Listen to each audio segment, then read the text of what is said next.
Okay. Thank you all for what is about to be a very long presentation. So Anthony and I ran some numbers, and to our best guess, The Last of Us Part 2 is 10 to 30% longer than Last of Us Part 1. However, this is the most detailed story presentation we've ever done. Like, if you think about the presentation for T1, where we kind of talk about the quarantine zone in somewhat detail, even though most of it changed. And then it's like, and here are some things that might happen with Joel and Ellie. They might go into a spore-filled subway tunnel. They might fight some cannibals. At some point, Joel will get incapacitated. This has everything figured out, even though it might change.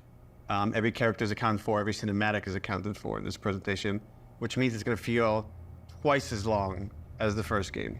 So when you freak out, that's normal. That's part of this.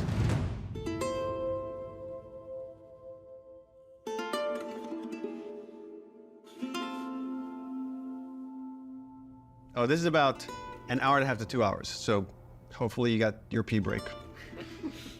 Okay. So we open on 15-year-old Ellie. This is a few weeks after the events of the first game.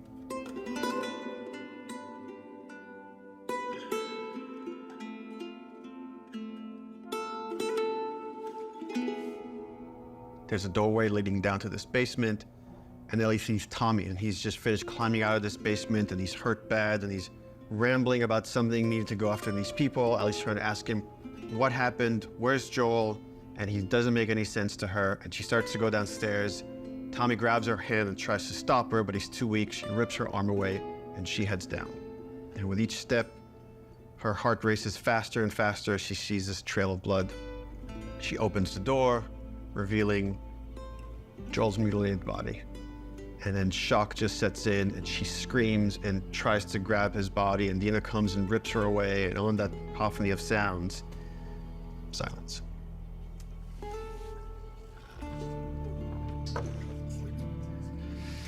Oh, we're just getting started.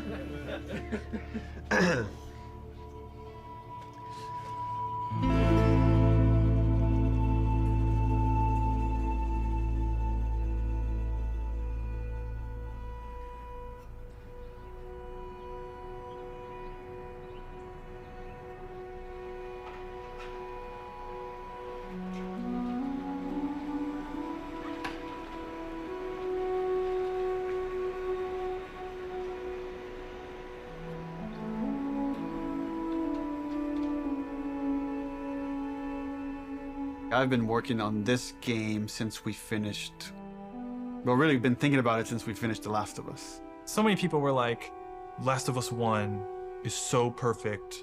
It should never have a sequel. They shouldn't make a sequel. They're like, oh, it wrapped up super great. But I think actually, if you look at the ending... Swear to me that everything that you've said about the Fireflies is true. Ellie is accepting a lie. I swear. Okay. She has a very good bullshit detector. She knows something doesn't feel right, but I think is too scared at that point to ask. How long can you really live with accepting a lie like that? The Last of Us feels like an origin story for this survivor in this post-apocalyptic world. Seeing like how Ellie has become such a strong, unique character, it really felt like, if we were to do a sequel, it'd be a shame for it not to focus on her. Move the fuck out of the way. Yeah, once we're done with this whole thing, I'm gonna teach you how to play guitar. I reckon you'd really like that. What do you say, huh? Joel, he's gonna teach Ellie to play guitar. That always felt like that's just this unanswered promise that was kind of lingering at the end of the first game. We did this thing called One Night Live, where we had the actors come on stage and reenact certain scenes. So you say we get you to the Fireflies. What happens next? Marlene, she said that they have their own little quarantine zone, and that doctors are still trying to find a cure. I wrote this new scene that takes place after the ending of The Last of Us, but it was only shown to people in the audience. We cut off the stream right before we showed them the scene. If I ever were to lose you, I'd surely lose myself. Try and sometimes you'll succeed to make this man of me. Our future days of you and me.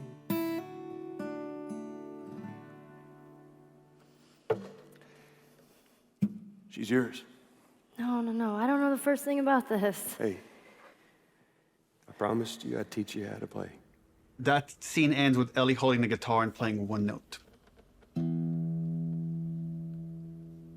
that image was so strong in my mind that I'm sure that kind of trickled into this idea of this trailer.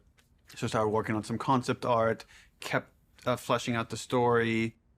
And as it felt like it was kind of gaining momentum, Uncharted 4 needed all hands on deck. Naughty Dog had always made one game, and as soon as it finishes one game, it works on another. When I started on Uncharted 3, we were starting to experiment then with trying to do 2 teams. After we finished Uncharted 3, I jumped onto Uncharted 4. At some point in time, Uncharted 4 was coming down to the wire, and it's just, we had to shift resources, and pretty much everyone just ended up on Uncharted, trying to finish it up. So I said, okay, before I come on like in full force on Uncharted 4, I just want to capture this trailer.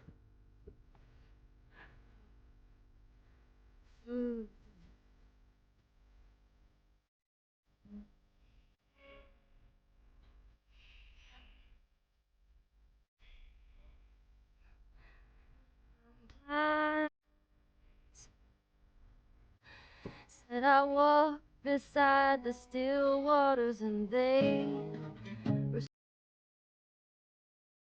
but I can't walk on the path of the right, 'cause I'm wrong. During the entire production of Uncharted 4, that's all I could think about. I had a lot of investment in Uncharted 4, but the day we were done with Uncharted 4, I went right back to that trailer to wrap it up. Anything for this shot that's still happening? Not in animation. Of the shadow of death.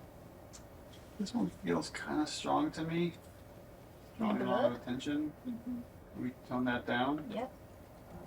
Actually, my biggest fear with this announcement is that it leaks early. More than anything, I have nightmares about this trailer leaking early before we get to PSX.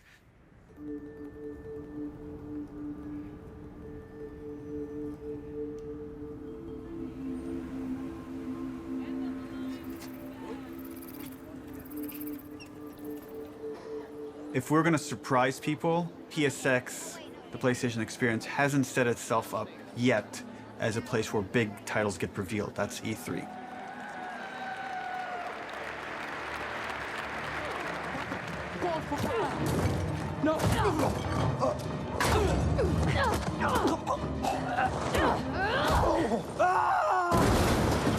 We're revealing the Uncharted single-player content at the opening of the show. You're late. I thought you were professional. Oh, you should relax. You'll live longer.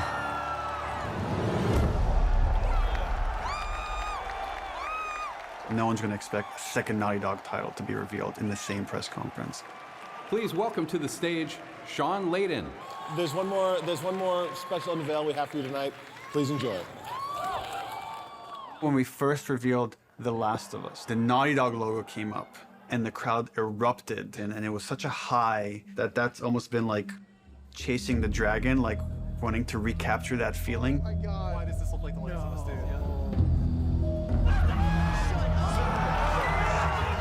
Playing it at this surprising moment, I'm hopeful it will have a similar feel.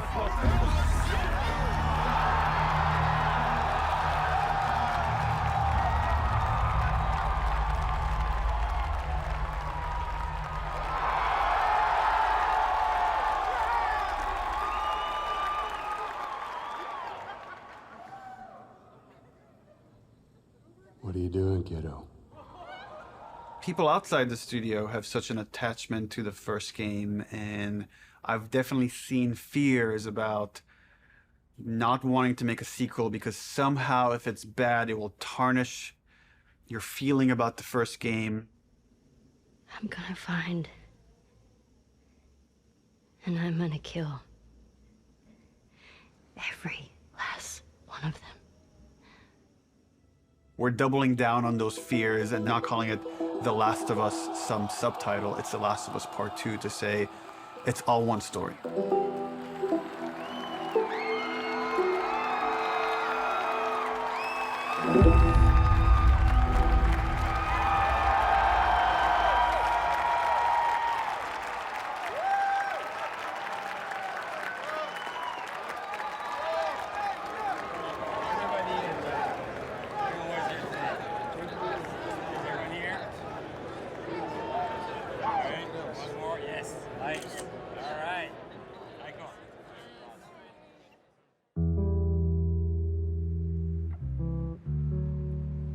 The concept for the sequel had to feel compelling enough, have enough weight that felt like, okay, this is an experience worth creating, worth spending the next 3 years on.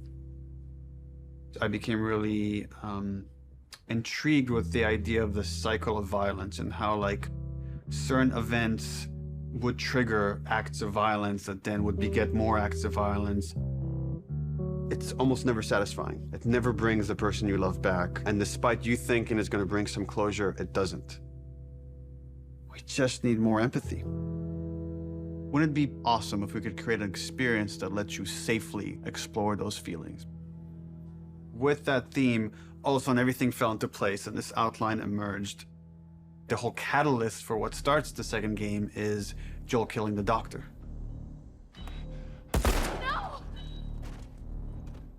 That feeds right back in that idea of that cycle of violence. Now it sets up this whole kind of sequence of events. We're gonna start the game where you're playing a new character. That sequence ends with this character killing Joel. And we really have to paint her as this monster. Then when you play the next chunk of the game and you're Ellie and you're gonna pursue justice, quote unquote, and you're gonna go kill this entire crew, we're gonna go back in time and show you that same sequence of events, this character that you saw as a monster, to now get you to see things from her perspective. And how this crew is a bunch of people trying to survive in this world. And they have their reasons for pursuing and finding Joel and killing him. And the story was becoming very epic and ambitious. And I had a few parts that I was kind of stuck on. And I felt like to kind of shake things up, I wanted to bring in another writer. I thought it was a very thoughtful story about violence and obsession. He had Abby, sort of like this girl who was the daughter of the doctor. And that Ellie would go on this vengeance quest. And when he was like, and then Ellie actually kills Abby, I was like, what? You're gonna... Yeah, let's fucking do it. Not only is she contributing in a lot of ways, I feel like she's challenging what this story can be.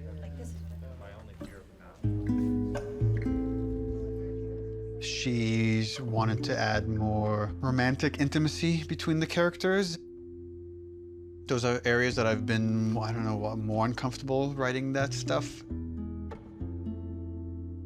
After the first day, she was telling me that she went home and told her husband that I think I just got Ellie's girlfriend pregnant, because that was her big idea the first day, and that had this trickle-on effect and actually added a lot to the story. Ellie is this very relatable character. I thought she was a perfect vehicle to challenge this notion that violence doesn't have a cost, because it does have a cost in reality. It's going to ruin this girl.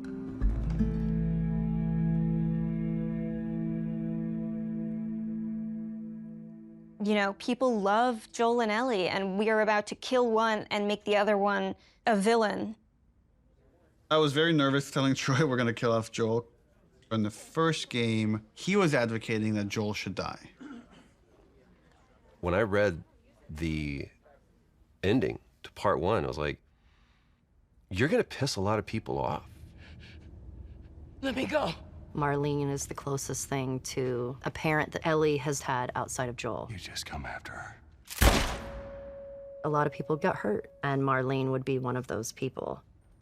Joel has crossed these moral lines, and therefore he deserves to die, and he thought it might be a more dramatic ending. And I was like, no, you're crazy. Like, but then in the second game, that's why I was like, thought like, oh, he would take it pretty easily. He goes, so Joel dies, and he's like, and so this happens, and then and I literally had to stop. I was like, can you give me just a second?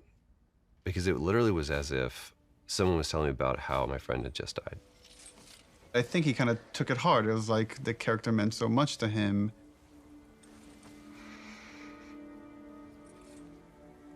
We're gonna kill off this character. His role is gonna be much smaller on this one. All of a sudden, it was, please don't take this from me yet. Ellie is scared to be alone. Everybody that she's loved up until that point, she's lost them. It's hard to imagine the story without Joel dying. Like, you feel that hate, Ellie feels that hate. You're one-to-one, you're on the stick, and that informs the rest of the story. This way, come on!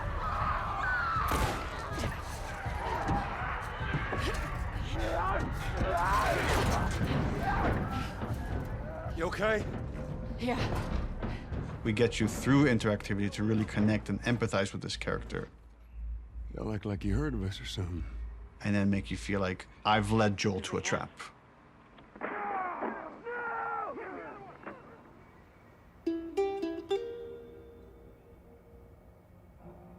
When we started out making Last of Us Part 2, Neil actually wanted to be very ambitious about changing the game almost entirely. In the first, 4 or 5 months, the game was actually kind of an open world, inspired by Bloodborne.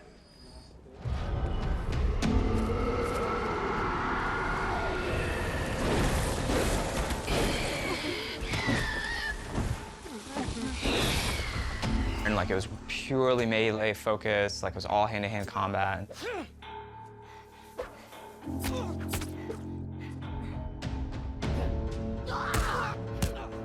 It wasn't just the melee combat, we were also looking at sort of layout structure. Bloodborne had a very sort of an open space that sort of kept getting bigger and bigger as you explored. I really like that feeling that you get of mastery over the world.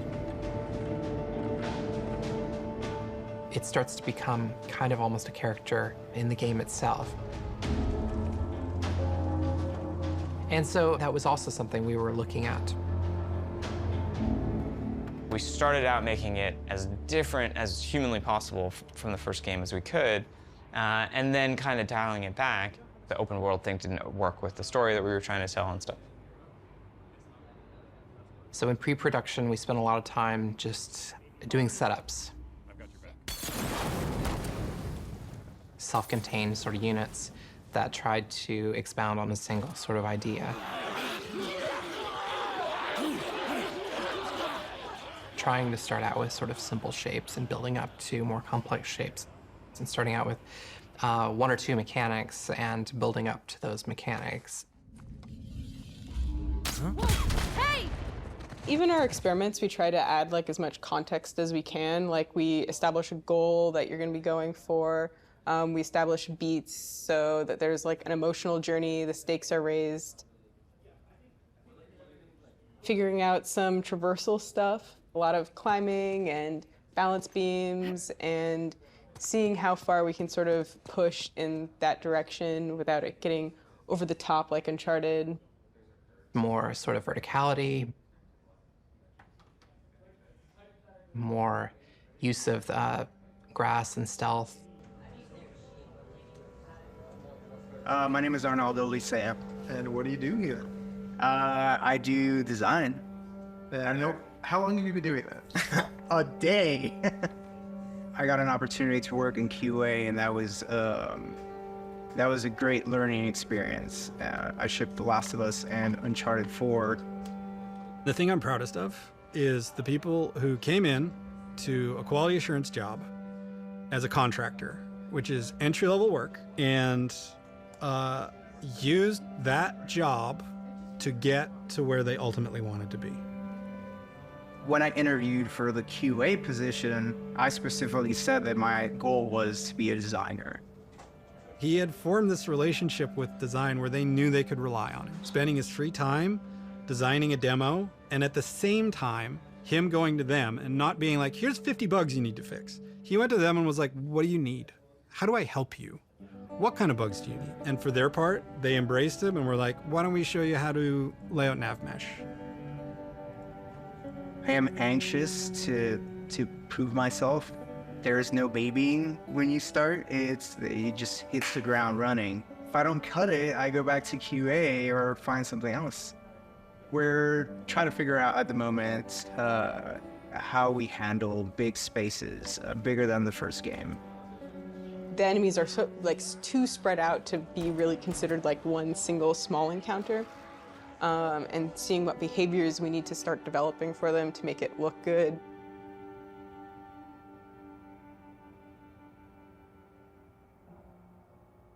The opening of Seattle, that whole section was pretty slow and quite linear in the level design. Let's assume that there's guys in this building, someone's starting to shoot at me from the second floor. So, okay, if I'm on the horse and I'm getting shot at, I can't take cover with the horse, so probably first thing I'm gonna do is jump off. And that's slow and clumsy, and maybe we can make that faster. It's like, but once I jump off, I'm gonna wanna take cover behind something. It's like, okay, I'm taking cover.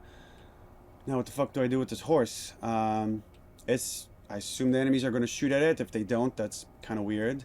Does Dina ride off with the horse to help it stay safe? Well, that sucks, because I'm trying to build a relationship with Dina, and if my partner leaves me, that makes me like her less. I'm like, okay, so Dina has to get off the horse and take cover with me and help me engage with the enemies. Okay, but the horse is still there, so what happens with this horse? Does it ride off on its own in order to protect itself and then come back after? Oh, that feels too intelligent for a horse. That seems a little funny. As soon as there's range combat, the horse kind of makes it fall apart. What if we did this whole sequence on foot? How do I approach this building? Imagine this is more dense with cars and ferns and interesting ways for me to close this distance. Maybe when I get close enough, 2 militia guys come out. I have this little firefight with this front before I could rush forward and go into this building, climb up, and take out the sharpshooter that was harassing me. Really simple, small fight. Now there's tension. Guys can come from anywhere, like from this rooftop, from these windows. And that really inspired us to take some pretty drastic changes as far as the flow, inserting more combat, opening up the layout to give the player more options as far as how they explore the city. You can imagine this as being kind of the hub with it poking into streets, and I could go into the streets and explore and find those locations, what we're kind of calling dungeons. So that's the plan. Some of these changes are big, but it got us excited. This feels like a true evolution of T1 as far as going more systemic and giving you options.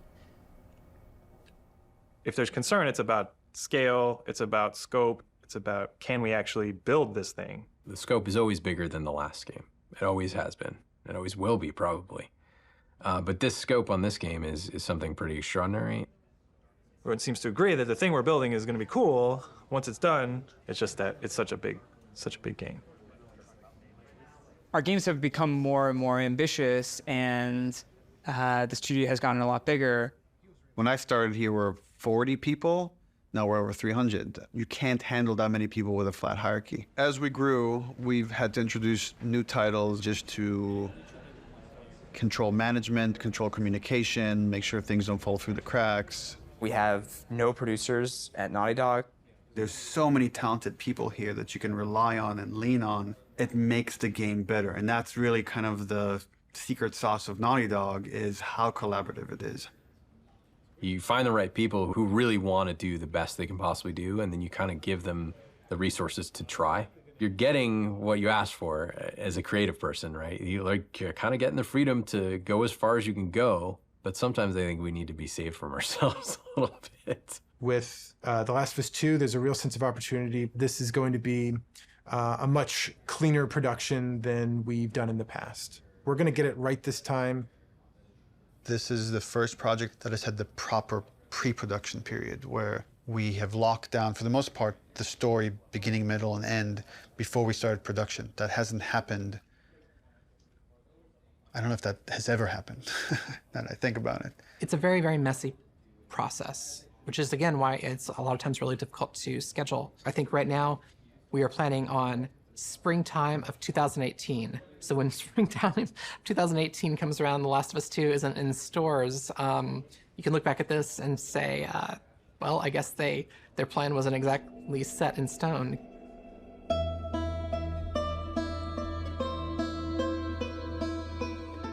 Historically, we've done very poorly at being efficient without the pressure of an external deadline. Every time we have some showing of our games, if it's going to be seen publicly, it's got to be one of the best looking playing things in the industry. For example, the first trailer was coming online, and that forced us to define the look of our game, define the location of where the game takes place, define Ellie's look and her age and her hair and her outfit. We're forced to make those choices. We can't just keep iterating because there's a deadline. We want to try and schedule the game using these milestones as soon as possible. Which means we got to keep the marketing rolling, which means next E3, 6 months away, we need to look at a gameplay demo. E3, it's always been the biggest and most extravagant showing of the game industry. There's something special about the energy of E3. We need to figure out what the gameplay is, because right now it's just we've got a bunch of like cool prototypes and stuff like that, so it's scary, but we work well under pressure. We're hoping to be really aggressive and show at E3 2017 just to really kick the project into gear as fast as humanly possible.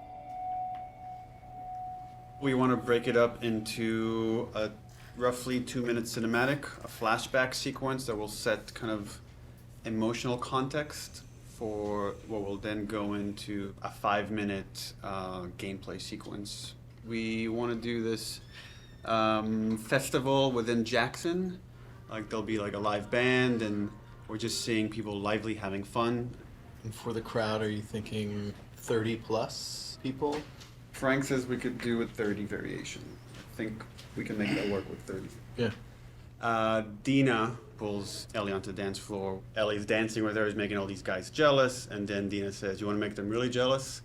And she leans over and kisses her. And on that, we do a hard cut to Ellie in the middle of the woods. So the idea is we shouldn't see any buildings, just woods, water, ankle-deep water rushing underneath her.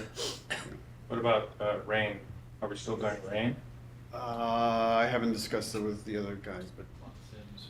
That demo that we show externally for the very first time is setting the bar for the rest of development.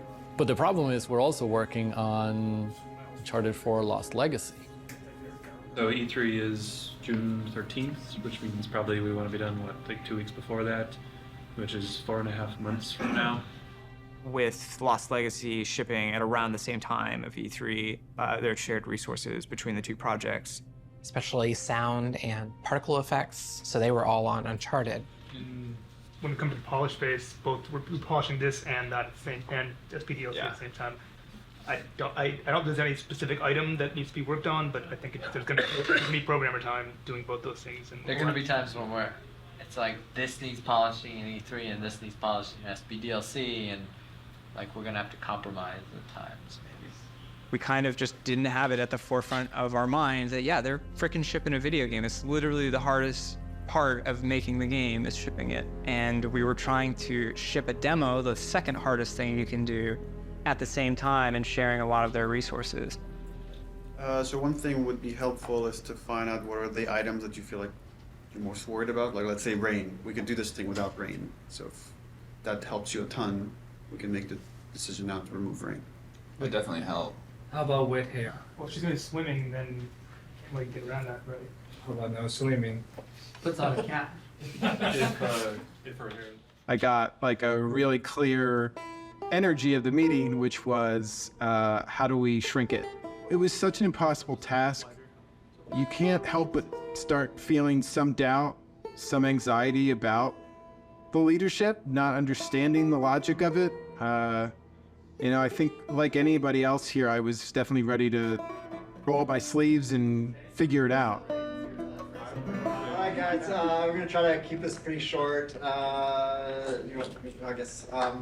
So after yesterday's meeting, there were a lot of side conversations, and there was sort of a sentiment about how much work there was to get not only this demo done to ship the Lost Legacy, and it matched up with feelings that we were having. So we started discussing the responsibility of actually attempting this, and started to feel that it was a little bit irresponsible. That if we were to try to meet both these deadlines, we could probably do it, but we would end up doing a lesser job on both projects, both deadlines, than we would if we were doing them individually. And feels like they're both important enough to give them the due attention.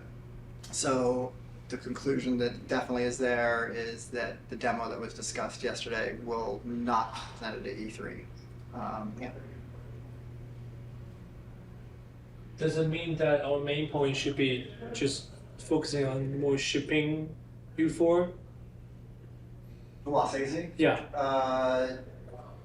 Yeah, definitely, but I mean, we should still try to, we don't, like I said, just want to just completely halt work on this and, you know, all hands on deck on Lost Legacy. The idea is still to finish the demo just to give us a buffer so that these two deadlines aren't overlapping. Okay. It's just now we have more time to work on this demo properly without the pressure. Once that meeting happened, it was just like, right, of course. I'm not in the Twilight Zone. It makes sense not to do this. It felt really nice seeing the leadership kind of having the team's back and seeing the logic of the situation in front of them. That's it. Cool.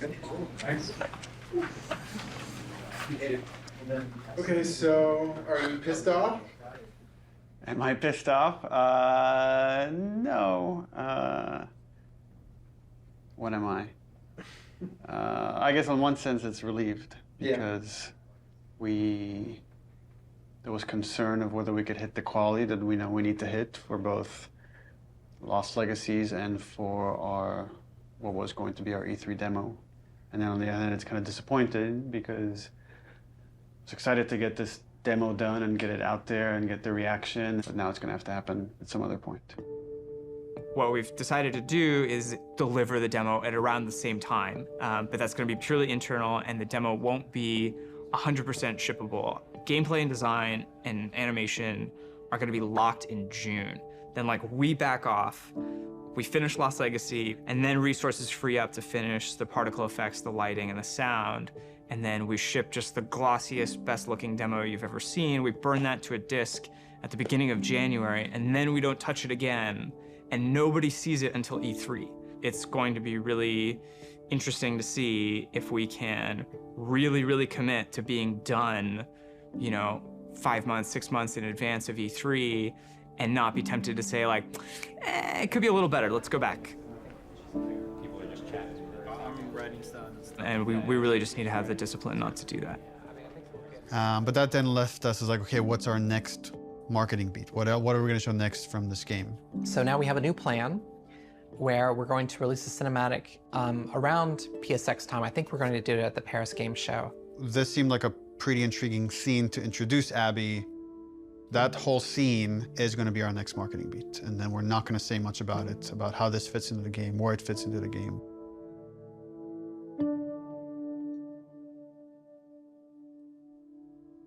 Abby evolved over time, and if you look at the concept art, the character looked very different than where we've ended up.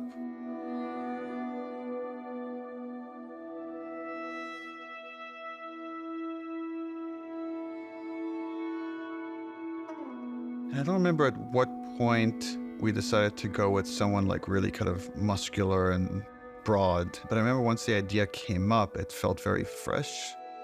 Once we sort of nailed down the body of Abby, we played around with different ideas of how we wanted to accentuate her arms or not.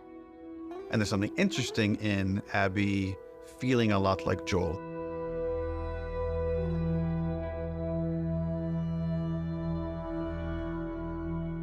So when I got cast, Neil was like joking around. He's like, you should probably beef up in order to play her. And I'm like, ha ha, ha, yeah, it's mocap, whatever. And he goes, no, really, you should probably beef up to play her. And I was like, oh, yeah, you're right. I should totally start deadlifting as much as possible. So I did, and I was training like crazy. And then I got pregnant. What are you gonna do? We need to separate her from Ellie. It shouldn't feel like I'm playing a reskinned Ellie, that Abby should, in many ways, look, behave, fight differently.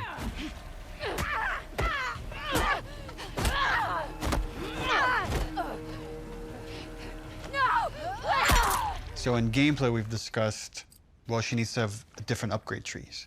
It means we have to make the investment of capturing a whole different moveset for Abby. We can't just remap Ellie's animation onto Abby. Holy fuck. Abby has a fear of height, and there's stuff we're doing with the camera to make you feel vertigo. And that helps build empathy. It makes this character real. We let you both live, and you wasted it. She's aesthetically a very intriguing and iconic and powerful character.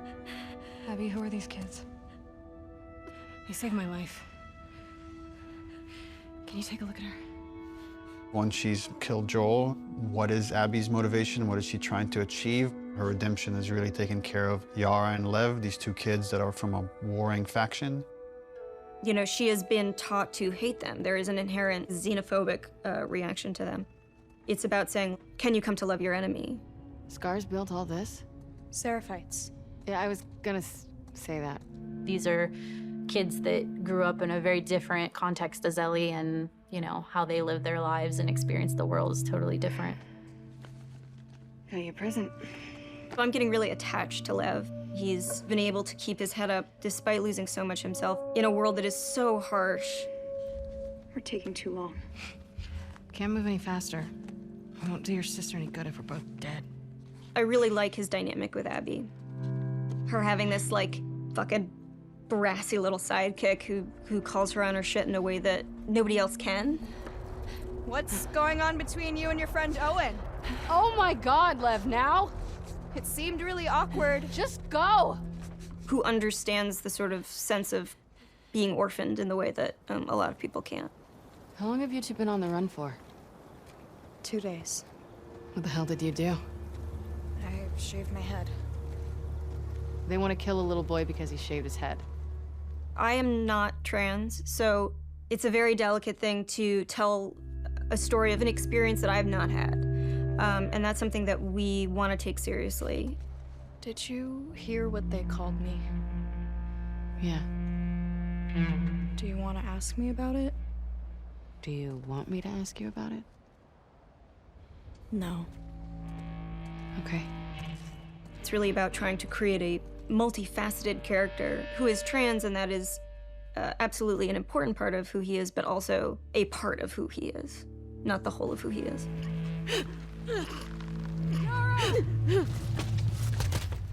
As far as the Paris cutscene, I'm pretty stressed out. We have 13 days, less than 2 weeks to finish this thing, and there are still some big ticket items.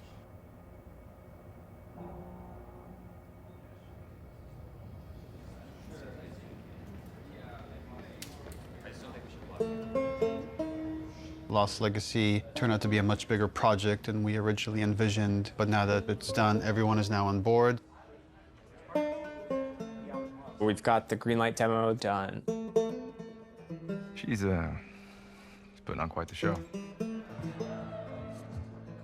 It's very real. We're in full production now, so I guess that's the short of it, is we're in full production now.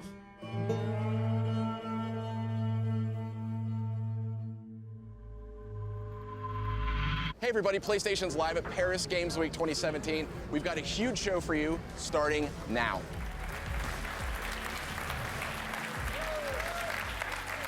Wow, what a great way to open Paris Games Week. let's have the first in-depth look at a much anticipated and exclusive title. Last of Us 2. Last of Us 2. Please, please. Please be Last of Us 2.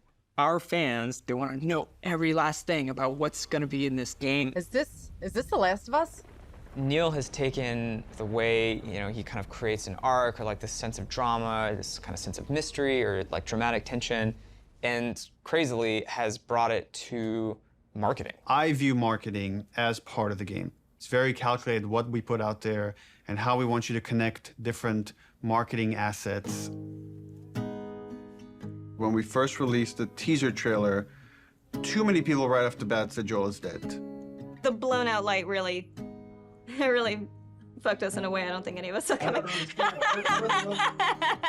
We actually underestimated our audience a little bit. They're so sophisticated now, so you have to get more sophisticated, like how am I still gonna surprise players and viewers? You start on characters you've never seen before in a world that like could be The Last of Us, could be anything. That creates like a really, really cool sense of tension. At no point are we gonna market that you play as this other character. What is this? Yo, that looks good though. I was so excited about working on it and I couldn't say anything. It was so rough. Oh, is she gonna cut a baby out of her belly? And then Uncharted 4, you find a comic book that shows Ellie's mom pregnant. So people already had theories that Last of Us Part 2 was gonna have Ellie's mom. Oh, if we just kind of black out the letters, she has the same number of letters as Anna, Ellie's mom's name, we'll get people to think this is Ellie's mom. Oh my God. Girl's got a good... That hammer's from the Outbreak poster. So we had that poster with the forearm of a character you've never seen before, with this like kind of wolf's head in the background. What does that mean? Kind of like prompting this mystery. You want people to feel like they've figured everything out and then have the story surprise them. Man, if this is The Last of Us 2, bro, I'm gonna go crazy. Oh my God. Oh my God. Last of Us 2? Yes! Yes!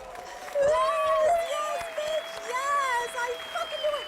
Everything that we put out there is shaping expectation. And then the final game, hopefully, if we do our job right, should subvert those expectations in an interesting way.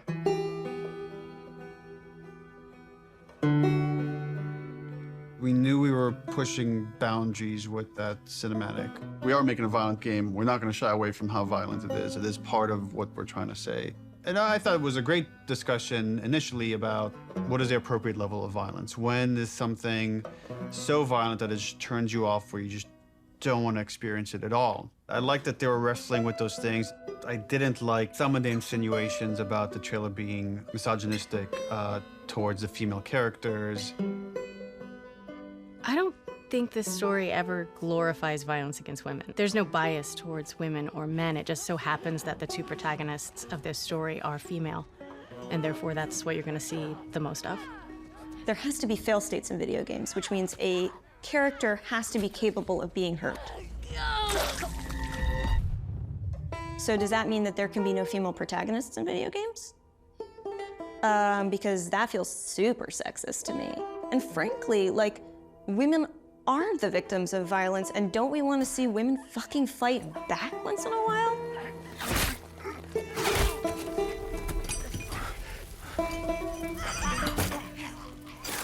That character, her hand getting hurt, it has consequences for hours of gameplay to come.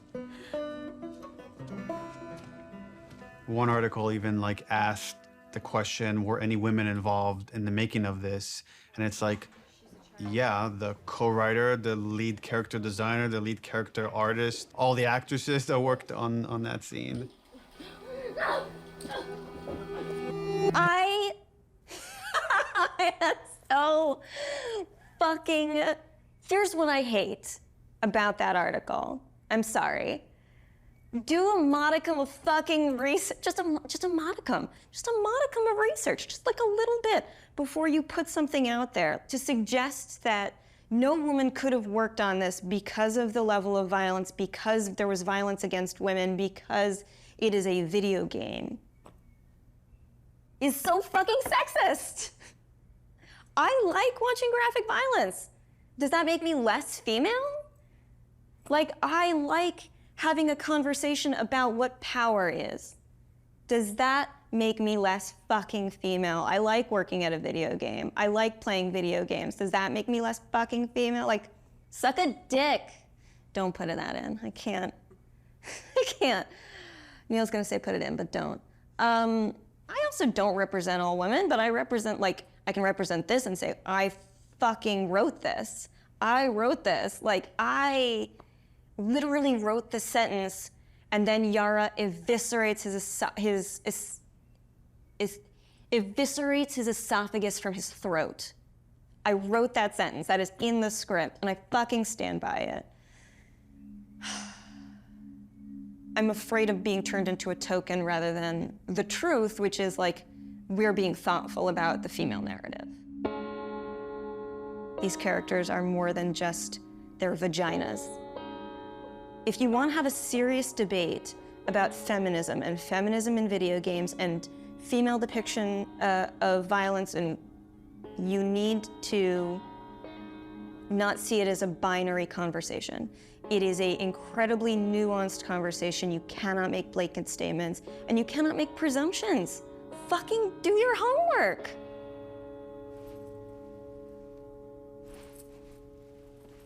I'm right here. I'm tweeting.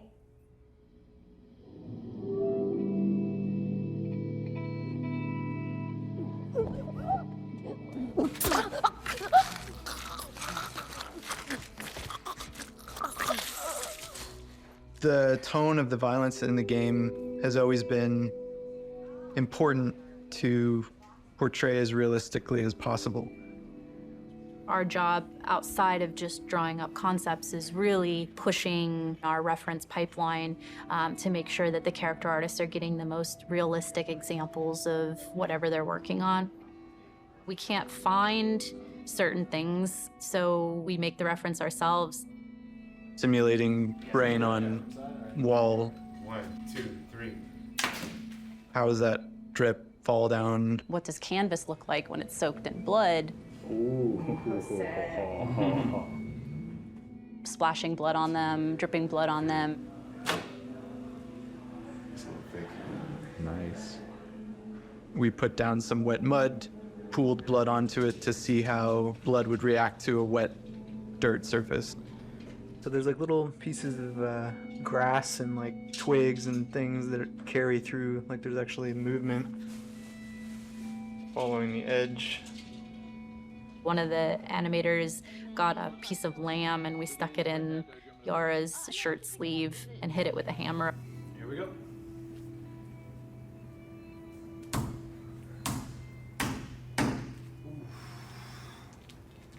Yeah, we have a break. She's gonna need to hold this as straight, because if she does this, it's gonna, you know, just the weight of it's gonna want to make it fold. So trying to keep it as straight as possible. This past week's shoot was specific for the infected eating people's jugulars, and there was a concept that was done with like blood running down the mouth, but it's like, would that happen? Like, let's find out. I got on the ground and pretended to eat away at like a bloody soaked rag that we made.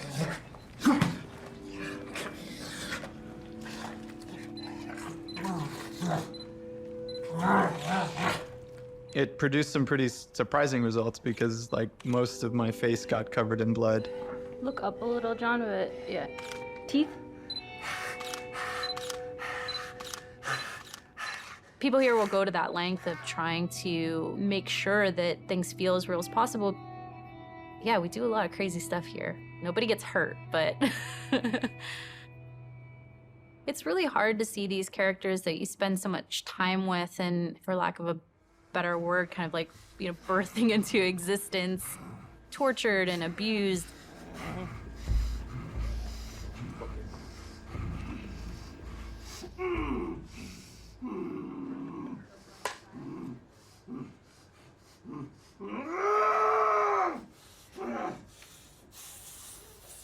We're shooting the Joel death scene, which is like the catalyst, the opening of the game. The scene has all of Abby's crew.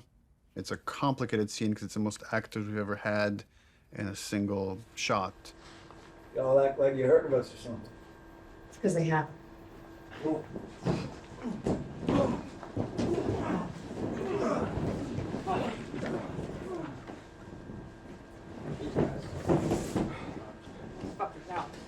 Or Joel doesn't die. Just me out. Natalie, you got that? Hold on, sorry, yeah. Minor line So change. then what happens is Yeah, all yeah. of us become friends. Knowing what was going to happen and knowing how it was going to happen, I got very fearful. There's so much weight to this scene. This scene has to be right. It's really difficult to reshoot it if we need to. Within the first game, having to call Troy and Hannah back to reshoot Sarah's death was very, very, very difficult for me. The last time I tried to do a big emotional scene, Don't do this, please don't do this, don't do this, don't do this, don't do this, please, God, no. Oh, God, no. that didn't go too well, and we had to reshoot it. Don't do this to me, baby. Don't do this to me, baby. Come on.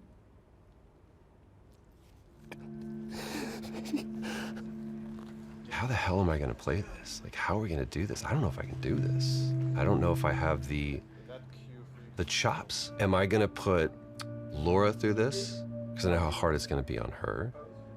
Audio. Camera. Rolling. Take one, Mark. Action.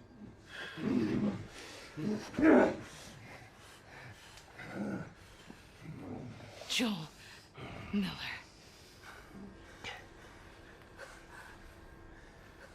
Who are you? Guess.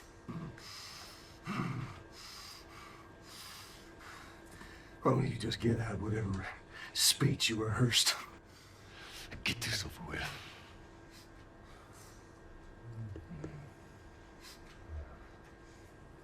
You don't get to rush this. At the end, I really loved what he brought to it. I couldn't wait to get back into Ellie's shoes again because it's where, weirdly, I feel most comfortable in a lot of ways because it feels like a character that feels the most like me that I've ever played, which is a little disturbing. I mean, minus like the murder and the killing. So it's almost like a bit of step forward, like you're about to like lunge and shoot. Yes. Sweet.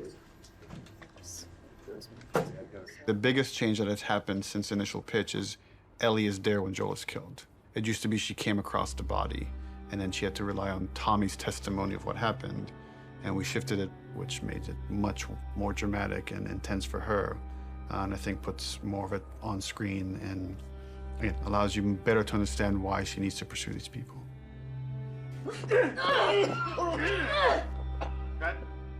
The hardest part for me was looking over at Ashley. No! No! Knowing that Troy was gonna not be a part of it as much was really hard. And knowing that Joel was not gonna be in Ellie's life anymore, it was hard. So much of that day kind of feels like a blur because there were so many feelings involved in it. What I had to do, I felt was very, very little. There's one reaction, and beyond that, we're on Ashley. There was no acting. There was pure, raw emotion. I'm staring in the face of that. Joel!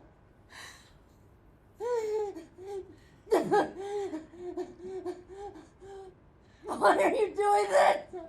Get the fuck off me! I'd lost a little bit of my voice. I couldn't scream like as loud as I wanted to, you know, to get that frustration and that sadness out. Ashley was behind, crying, and God. And knowing Abby was taking this away from her was very difficult. And so I was crying when we were filming that scene.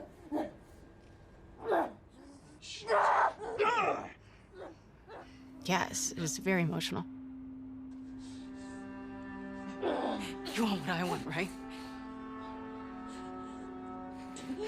end it. Now. Wait, please stop! No! No! Joel! Joel! No! No!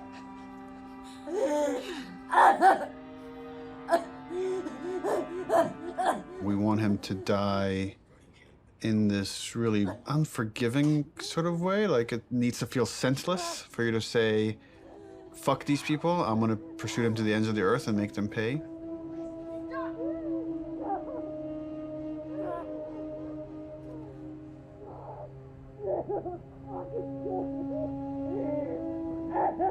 If the scene doesn't work with what we captured on the stage, almost nothing we do in post is gonna make it work. Joe will take a pass at the scene, and I'll give kind of high-level notes. But he's doing it without animated cameras, without character models, without environment. And so it's a bit of a guessing game to see if this will work. So I like the concept. I felt like there was a lot of repetition and it felt long. Okay. Once like Joel's head gets smashed, I don't want a close-up look of him. Okay. I wonder if we could do like the smash from the back of his head. Yeah, I'd want So to just like you, it'd be like a black shape, and you see like a silhouette change, and like blood starts pouring out, but I don't focus on it. Like I don't see the details. Mm-hmm. When the club comes down and it's just like she's screaming, I feel like we could just take all their audio out and like music could take over. And again, we're trying to build more rage than sadness. That's going to really set up our journey. Okay. I'll come back and there'll be another version of the scene. Okay, play. Joel, fucking get up! Please stop! Please don't. Joel, no! No! No!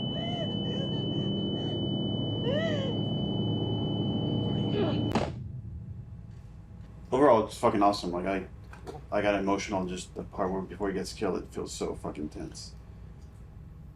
There certainly is still a ton to do. We still have like 45 scenes that haven't even been looked at yet. It's terrifying given our deadline. The process right now is just getting Neil. We just need to get Neil into the room. Which one are we showing first? We've got essentially 3 versions. The one that I did, and this would work with what we're talking about doing with the scene, and then... Close one. I would probably say There are people standing this here yours sometimes. Mel, or I got bad news. Mel yours this. He's canceling? He's canceled. But we had the cameras set. He's supposed to come in. He's the Actually, it's good we're getting this on camera. This is what it's not about. This is what it's about. Yeah, he has some melee stuff to review today. He said let's pick him up tomorrow. So yeah, that's what happens. And so it's like, okay, all right, that's fine. I don't care. I don't care. Yeah.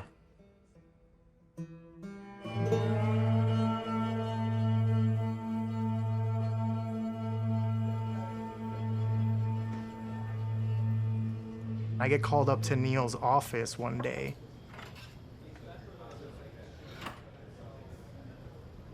And there's like an empty seat. And Neil just goes like, oh, just sit down. I'm like, oh my God, I did something wrong. And he's like, do you know why you're here? And I'm like, no, are we gonna talk about one of my levels? And he laughs and he goes like, no, you're gonna work on the E3 demo. It's always been a dream of mine, working on an E3 demo, seeing it on stage. Is this a joke? Like, am I getting pranked right now? So speaking of E3 demos, remember way back when, like you guys said you were going to lock that content and then not touch it? How's that go?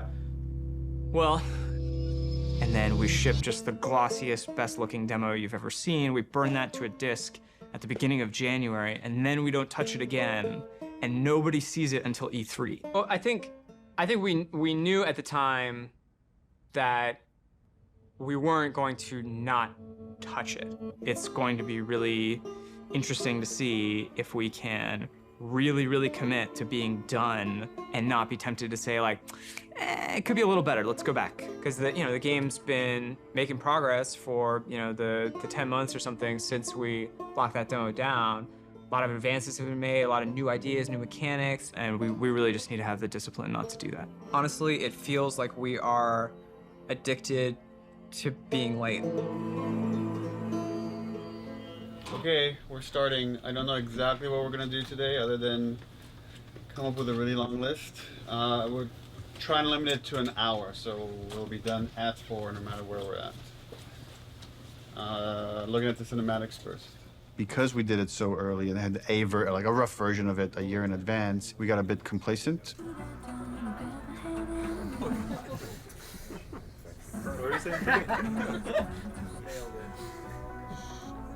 She's putting on quite the show. Sure is. Where are we on getting physics on these strands? We are working on it. So for next time? For next time? Yes, absolutely. We didn't scramble to figure out what it is we're going to show. We had the structure of like the festival going into this fight in the woods in Seattle, but it was harder to build the momentum we usually have. And I think that panic just wakes everybody up, and felt like it took us a bit longer to get there this time. So then you go in as if to kill this guy, see somebody over there. Oh, breaks 50% of the time, but use your imagination.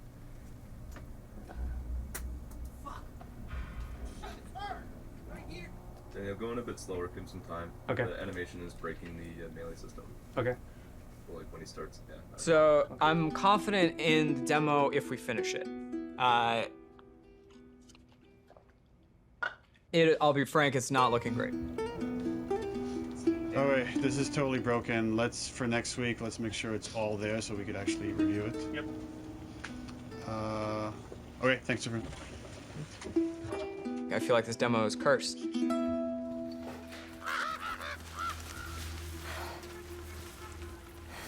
The E3 demo. It was a version of our original Greenlight demo. But I had to make it fully playable and shippable. Viper! The first thing I did was just basically take that space made by another level designer and put just enemies in it and start fighting. But when I started playing it, I remember like it wasn't there. That parking structure was way smaller, so it felt more cramped. God is good. God is good. I remember going to Neil's office and being like, how much can I change this? And he's like, well, what are you thinking? I'm like, well, I'm thinking like this big thing, and I'm like, just like brand new designer, I'm just throwing out like everything, like I want to do this and I want to do that. I want to make sure that it feels like a sandbox, that it feels like this big space, that it's multiple paths. It's like something like we really haven't done before in The Last of Us. And he just goes, go for it, well, let's do it.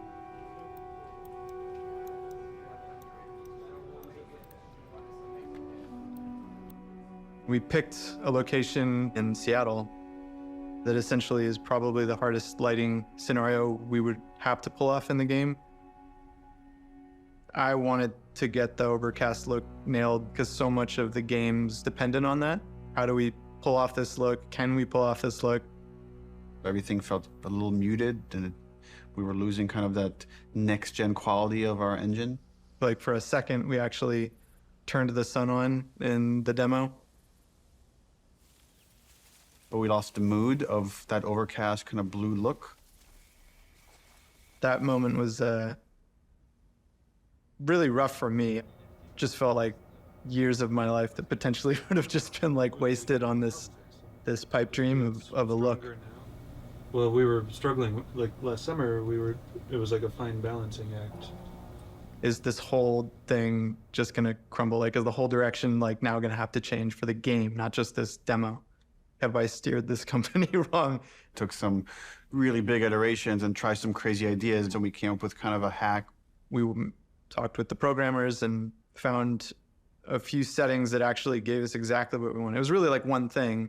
We faked the sunlight within this kind of ambient look so we could get some directionality of the lighting. That it was like, oh, if we do this one thing, it actually got us the look we wanted. So like, I'm glad that happened. For this game, there was a major push to make a new volumetric fog system. It's not just like a kind of an overlay on top of the screen.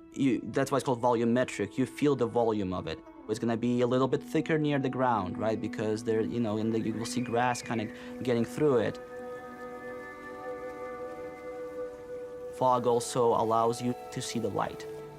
Fog adds atmosphere. Atmosphere brings everything together. Now with this game, we did add recently some new tech that allows us to make some of the water drips more dynamic, meaning that if you have a car, you will see a water, follow the glass, follow the hood, and then from the bumper, you're gonna start seeing dynamic droplets. So that was really cool. And then we can now actually also use this technology to drive blood. Now we can have blood dripping and we have water dripping. The water trail can pick up where is it bloody. And if it's bloody, it can change its own color and start dripping more red. And on top of it, we also clear out the blood. So what you will see is you will see bloody area, you will see water trails going down, and you will see the water trails washing out the blood and picking up the redness and going down. Really, really cool. In the E3 demo, we do want to show our next-gen animation system.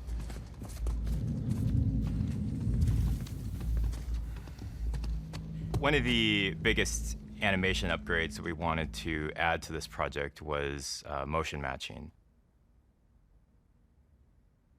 The way that it works is it takes a pool of animation data and it picks the most appropriate clip to blend together and create just very fluid and organic movement.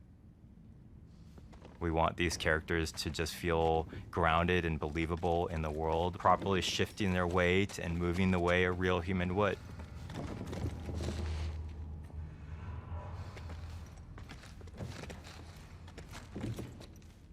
In order to capture all of those on the stage, we use something called a dance card, a choreographed set of patterns that the actor can move on the floor. Basically, that's creating this like bank of little pieces of animation. The motion matching system just pulls from that bank all the animations necessary to have them move perfectly in any arbitrary way. When it works, it's like so far and away better than any other animation technique. It's like a quantum leap of the highest order in terms of quality.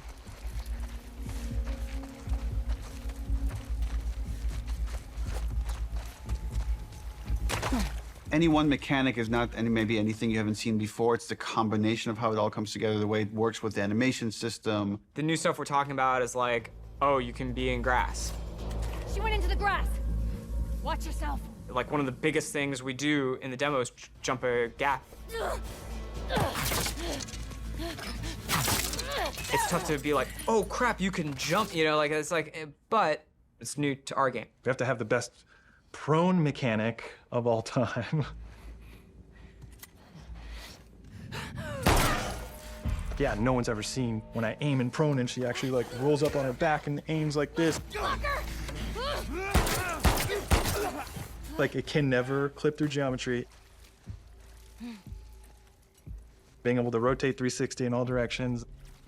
It can never like do a janky thing when she's reloading while doing it or aiming in water. There's like an IK thing that like lift her chest and head up and then it gets too deep. Now we're in a special prone underwater moveset thing.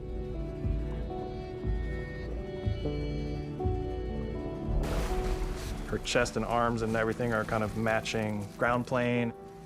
Things that a player will never notice. And it's because we like purposely did it.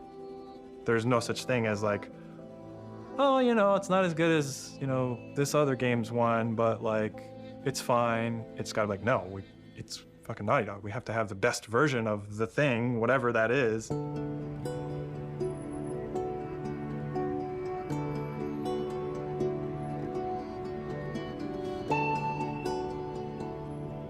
E3 overall was amazing. The press conference was in a very different venue. They usually have them in like these big auditoriums. And this was kind of like, almost like a pop-up.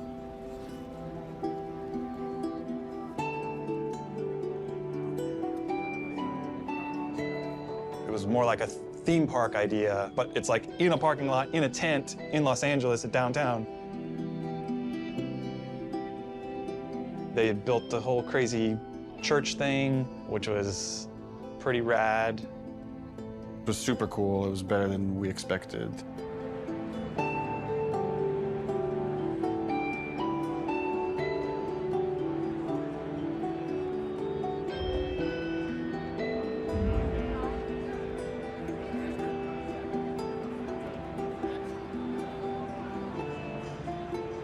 And you could feel like the tension of people trying to figure out, what is this press conference? What's going on? What game are they going to show here?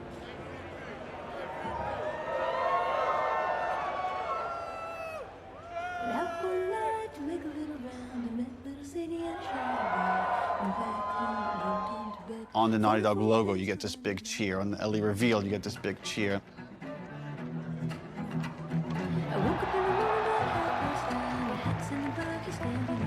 Every moment that we've constructed and planned like meticulously for really a year now hit the way we wanted it to hit. Maybe they're jealous of you.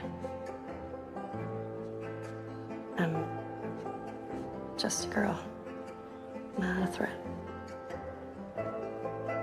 I think they should be terrified of you.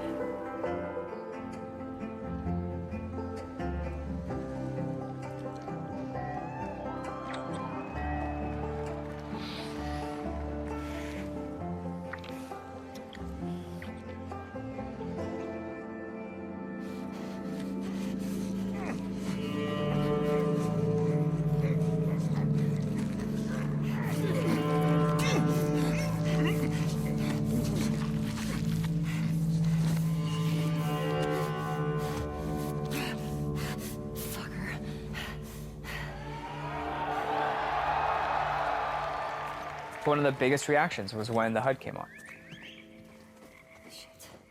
They looked at that forest and thought, there's no way it can look this good. Like, that's impossible. But when we flashed the HUD and be like, yeah, that's it. This is the real game. People are not ready for this. Like, this is gonna fuck you up.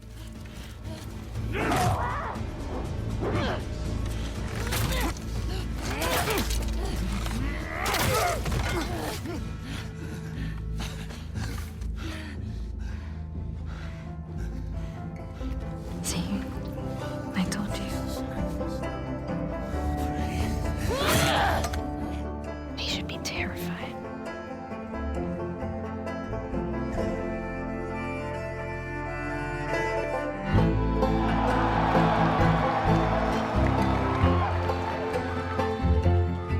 It was electric. My skin was like tingling the whole time. Like as soon as it's done playing, I'm like on my phone. And it was wild. It was wild to see it just everywhere. See it on YouTube, see people commenting on it.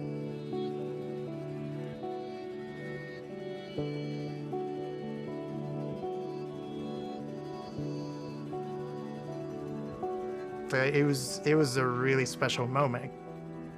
I shipped something, like as a level designer. There was such a reaction to the animation fidelity. Holy crap, this is the best looking animation I've ever seen. Are you kidding me? We're on the forums, going through the messages, seeing how much people think it's amazing. Someone's like, sort of cynically, that our stuff was fake. I guess it's kind of a compliment to the animation team for like someone to say it's fake when they're working so hard. And right away I responded, I was like, don't respond, don't do anything, like it's just not professional. I was also a little anxious about it because it's a little fake, you know? Fake is an interesting word. There's an argument that he's right. It's not the final polished game. You can't just play this demo in any way. You have to play it in this very specific way.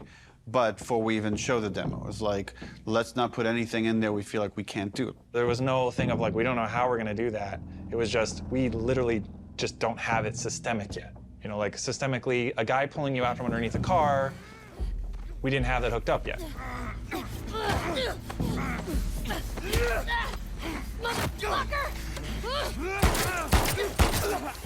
Now we have it hooked up in the game. It's her! Arthur! All over soon.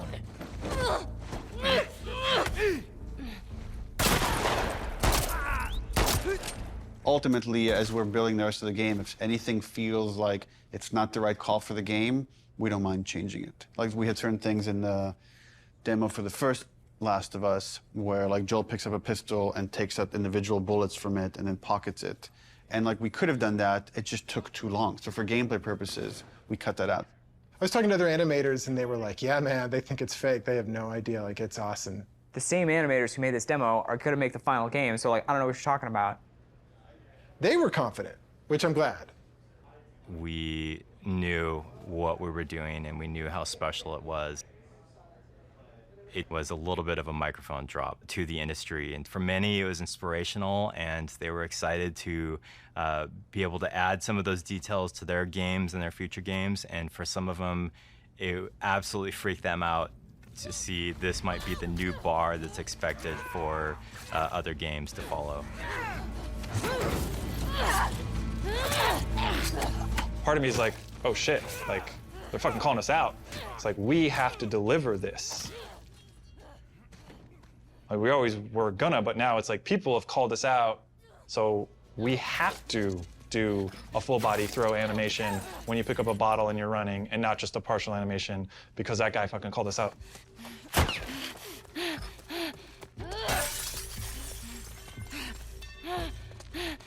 The real challenge is making the whole game look as good as this one control situation. We come out of E3 and hopefully we've set the standard for this, what the rest of the game needs to feel like.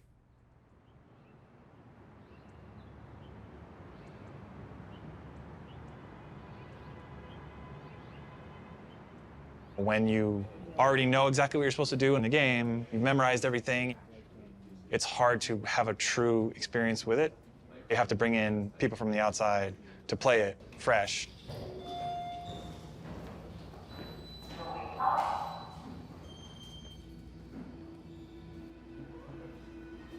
And so we try to start playtesting as early as possible. We've got testers in bright and early. They're going to start playing the game. They're actually just right across the hall over here.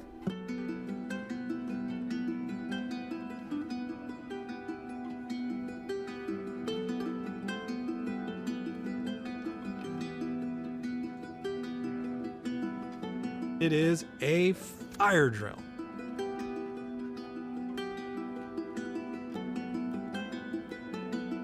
Because things have to work.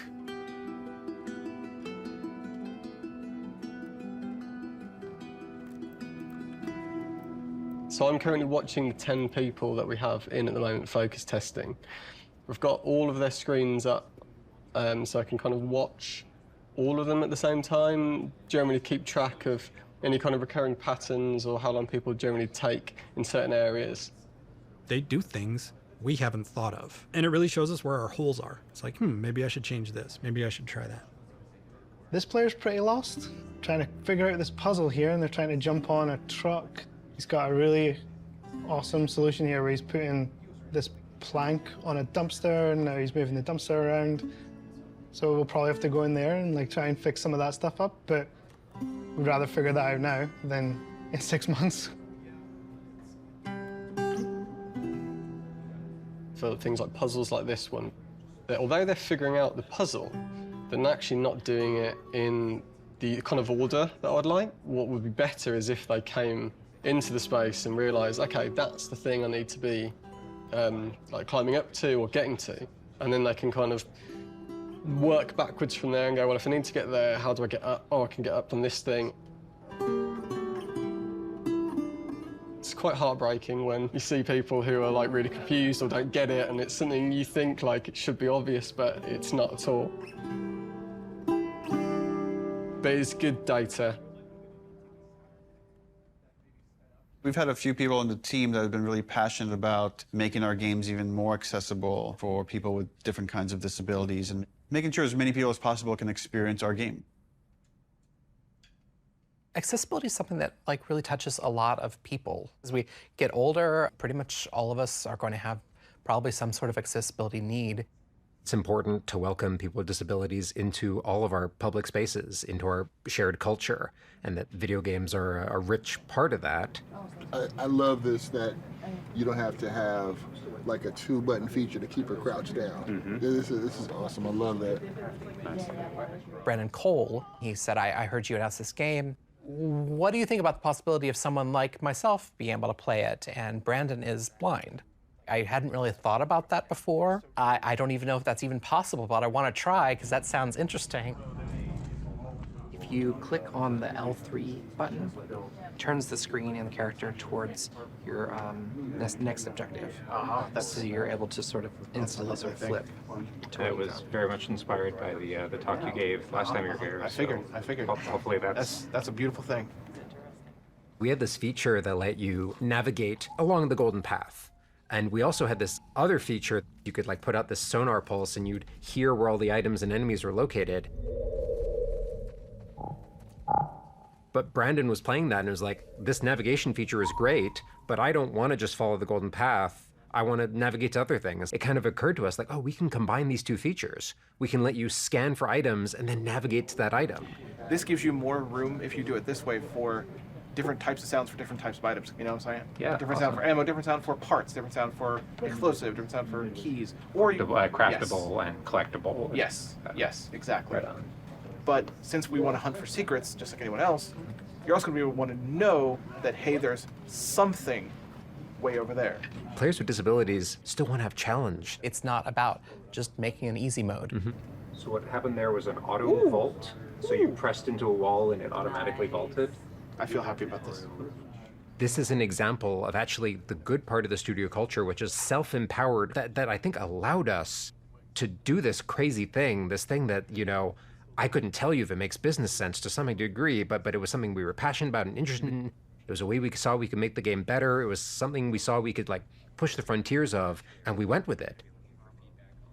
Studio leadership was supportive of us, but this really was like a bottom-up kind of initiative. Yeah, absolutely. And I think that early success really helped to build momentum for the rest of the project. Shielding everybody from the cost, from the budget of these decisions helps them focus on their discipline. Don't worry about money, worry about making the best game possible. Trust that there are people at the top that are looking at the budget and considering that.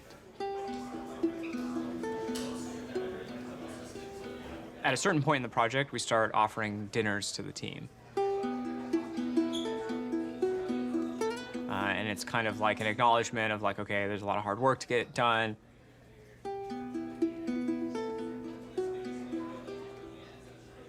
And we know people are probably going to want to be staying late.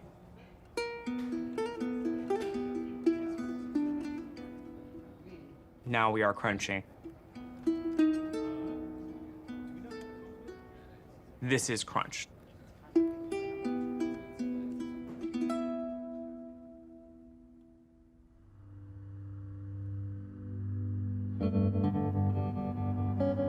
I must have felt it for months that this release date is not realistic with how big the game is. People were asking us, is this a real date? Because it's not feeling like a real date anymore, so we felt like we had to react pretty soon. And then at some point, it just felt like because people were starting to put in longer hours, it wouldn't have been fair to not figure this stuff out sooner than later.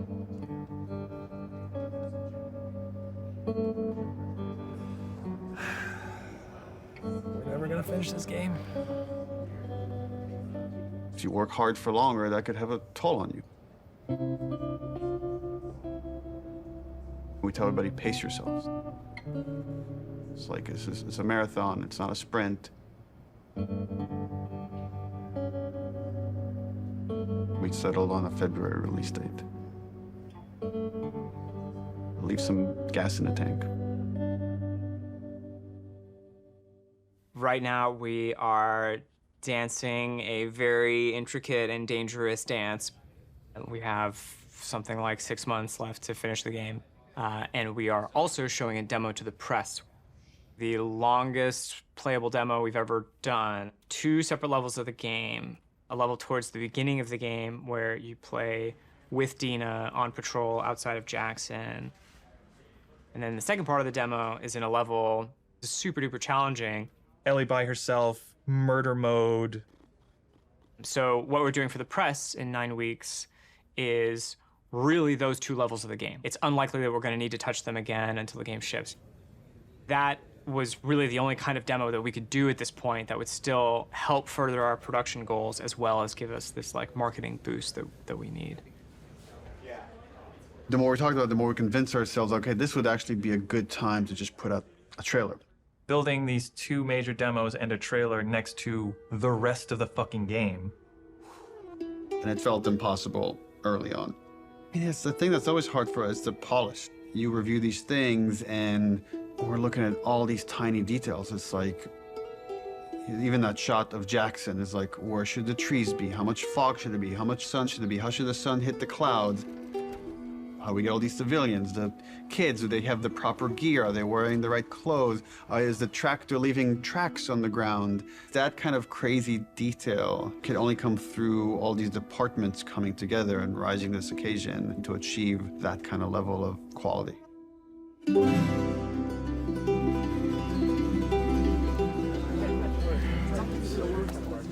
We wanted to show the team the final trailer.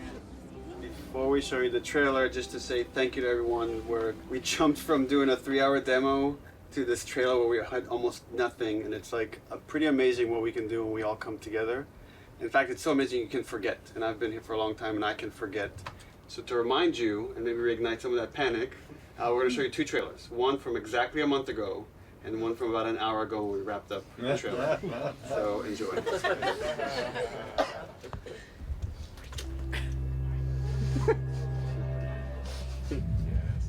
who decided to join us. All right, you all know the drill. Tino, where are you?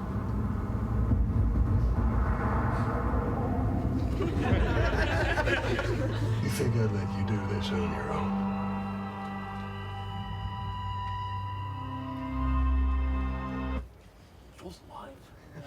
It only gets 1 clap.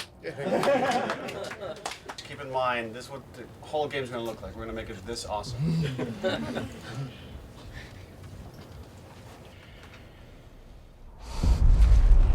You can't stop this. This was a good reminder. Look, when we come together, when we rise to the occasion, when we do this thing that people outside the studio talk about, like this Naughty Dog magic, this is what it looks like. So when you look at parts of the game that aren't there yet, know that we could get there in a pretty short period of time when we're so focused.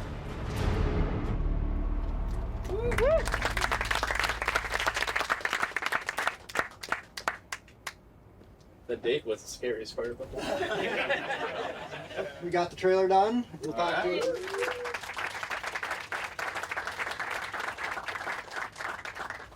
Just wanted to take this moment to run through the events of Outbreak Week, which is when the trailer is going to debut.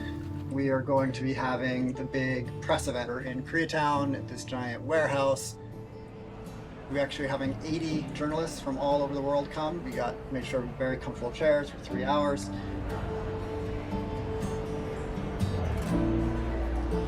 Outbreak Day is the day the outbreak happened in the United States in 2013. In real life, we celebrate September 26th as Last of Us Day. Every September 26th, we've done something for Last of Us fans. When people play these 2 sections, which are very different, I hope and I feel that both of them are equally impressive.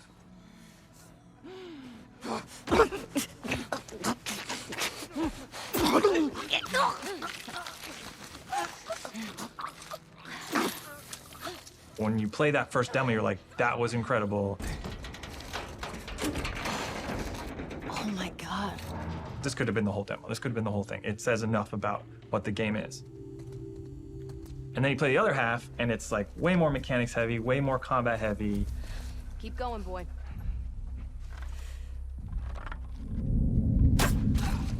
There. In the highest level of how Naughty Dog is perceived as a company, it's that we're story first and mechanics second. A lot of it is, I think, proving to the press and proving to people that, yes, we can do both. I want people to walk away and say, this is the best controlling, this is the best feeling third-person shooter. It's on the level of the best action stealth games you've ever played.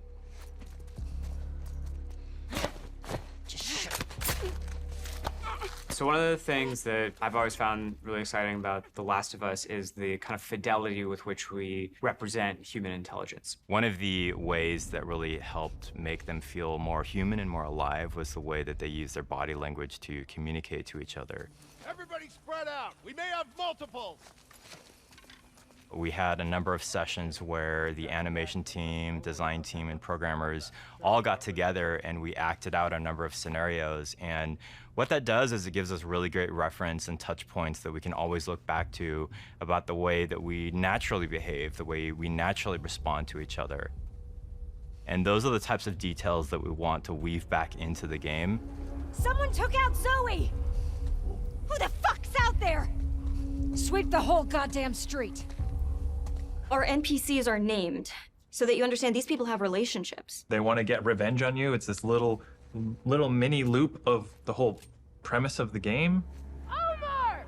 Flanker! I just killed their friend and they want to kill me now.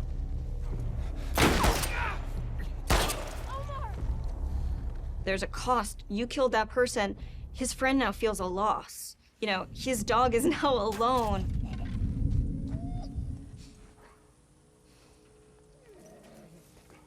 Dogs are really difficult to start off with because they're quadrupeds. They just don't turn around. They kind of like wheel around a little bit. Smell something, girl? The main concern we had is how is it that we can actually get a dog to perform a dance card on the motion capture set? And when we finally brought them on set, it was just incredible what these dogs were capable of doing and what the trainers were able to accomplish in a short time. Jump, jump, jump! Good boy. There you go. They move extremely quickly, so they're super hard to shoot. Right in here! Fuck! Get her! They are very low to the ground. You have like these attacks that are designed to go up here, and now you have to kind of do them down there.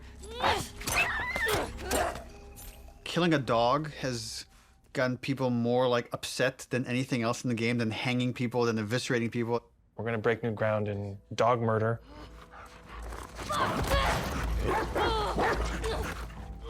We had like a new scripter start like 2 months ago.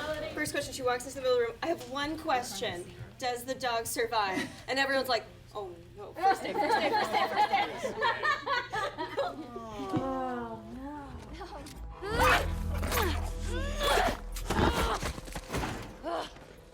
So we killed it, and then you have to love it knowing that it's already dead. So there's gonna probably be people that are upset about that. Hey, Al. You want to go to the trucks? Let's go to the trucks. With the notable exception of Alice, we took great pains to ensure that every combat encounter that you fight against a dog, you do not have to kill any of them. It's more palatable to kill people because they're all there because they choose to be there, but all of these dogs were trained to do this exact thing, and so you're killing an innocent creature. Fuck's that? Fuck! Fuck! Got you. That feeling of discomfort, it's exactly what we're trying to explore with The Last of Us. Ironically, making them more realistic makes people feel more okay about killing them. We had like kind of a goofy art prototype. We had like just a very rough dog. We found that goofy dog that had no fur, people felt really bad about killing that dog. Like when you would shoot them, they would fall over dead and like give one last whine as their like dying breath and stuff. So we just really tried to like tone down the pitiability of all the dogs and stuff.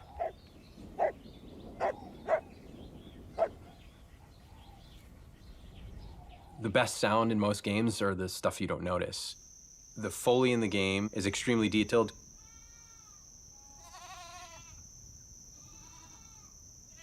Things like Foley are very easy to get wrong and noticed for the wrong reason, very difficult to get right, but when you get it right, no one's gonna pat you on the back for it. Audio guys are kind of a different breed. We listen to everything all the time. It's kind of a curse.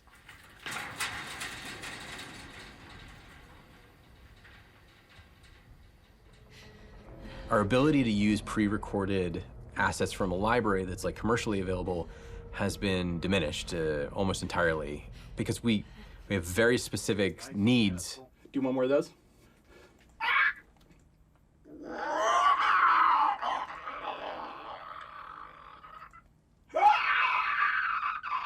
We're trying to take what we did in the first game and bring it to another level of detail.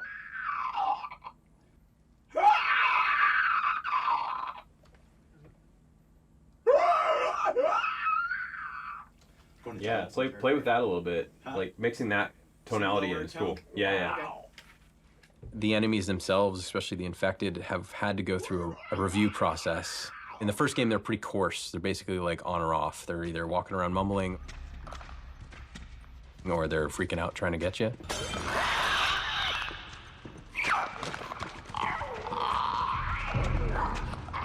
And so now we've developed sort of this like murmuration breath system that allows them to have a much more natural flow between being agitated and not.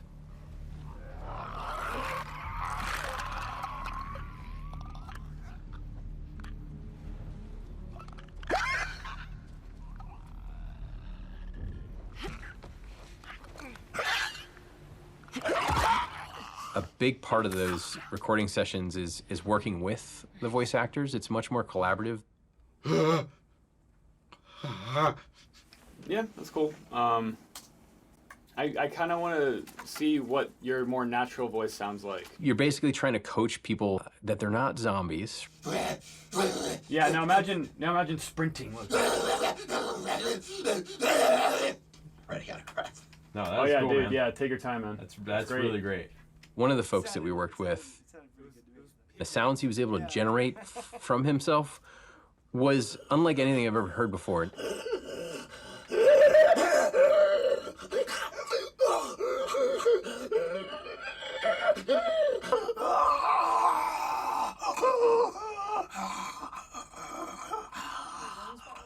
Gnarly sounding roars and breaths and wheezes and really interesting stuff that I've never heard come out of a person ever.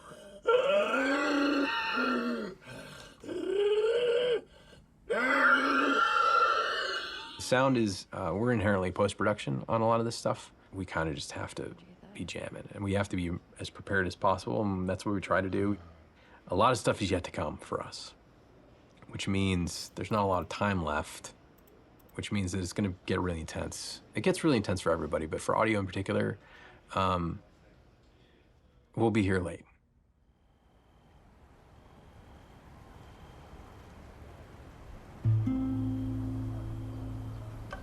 I think that, I don't know if it's the whole studio, but I know I'm definitely feeling very tired right now.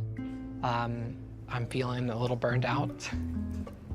I'm realizing that I can't crunch like I used to. I can't put everything I have into these games as much as I was able to when I first got here. It's pretty unanimous that this game is really big, where it's bigger than we'd like it to be. The Last of Us Part 1 is small compared to this game.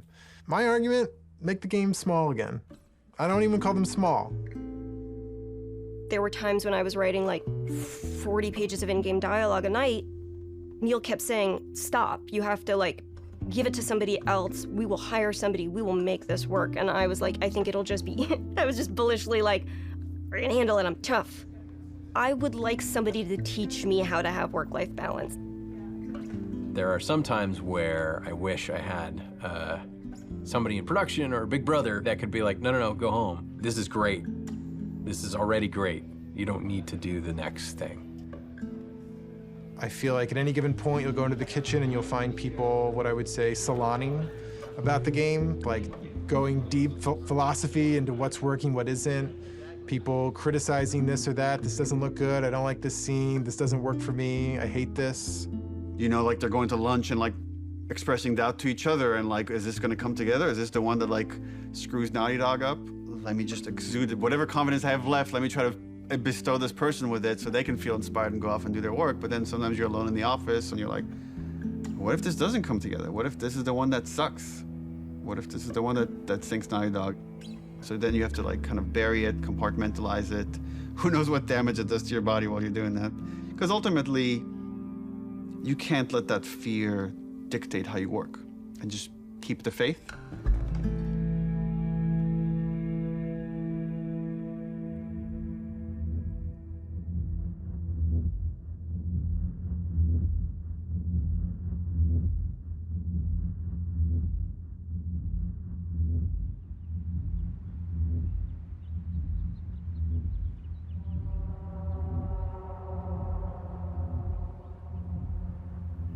The game was just about done, was content complete. We were fixing bugs when there's these like rumblings of this pandemic happening. Like, I remember when this COVID shit hit, and we're like, bro, really? Like, for real pandemic? You know, at first it feels like, oh, this is nothing we need to worry about. And then all of a sudden you do have to worry about it. And it's like, are people gonna wanna play a game that takes place in a pandemic when there's a real pandemic? We had never worked from home, ever. Naughty Dog was actually strictly against working from home. We did not have the infrastructure set up at this studio to work from home. And it's because we were so intense about security and leaks that all of our data, including our emails and our chats and IMs, it all had to be on a server inside the building.